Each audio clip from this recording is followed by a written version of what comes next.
ایک حدیث اس طرح ہے کہ لا ایمان لمن لا امانت لہ، اس آدمی کا ایمان نہیں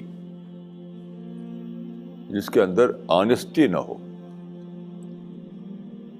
امانت کا مطلب ہوتا ہے آنیسٹی، ایمانداری کہتے ہیں آج کل ہماری زبان میں۔ تو آنیسٹی نہیں تو ایمان بھی نہیں۔ تو فرمایا کہ اس آدمی کا ایمان نہیں جس کے اندر آنیسٹی نہ ہو، دیانتداری نہ ہو۔ دیکھیے آنیسٹی کیا چیز ہے؟ بیسیکلی آنیسٹی یہ ہے کہ آپ کے اندر ڈپلیسٹی نہ ہو، آپ ڈبل اسٹینڈرڈ نہ ہو، جس کو کہتے ہیں انٹیگریٹڈ پرسنالٹی۔ ایمان آدمی کو انٹیگریٹڈ پرسنالٹی بناتا ہے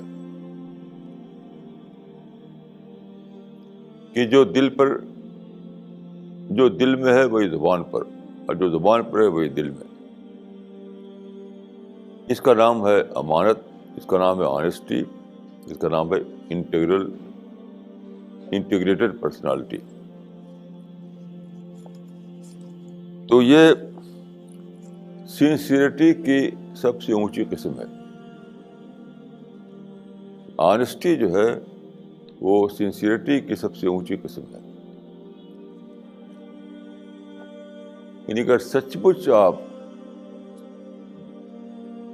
خدا کو مان لیں، سچ مچ آپ ٹرو بلیور بن جائیں، ٹرو سینس میں آپ خدا کے بلیور بن جائیں، تو اس کے بعد بہت زیادہ سنسیئرٹی آئے گی۔ جب سنسیئرٹی آئے گی تو ساتھ ساتھ کیا ہوگا کہ آپ کے اندر آنیسٹی آئے گی۔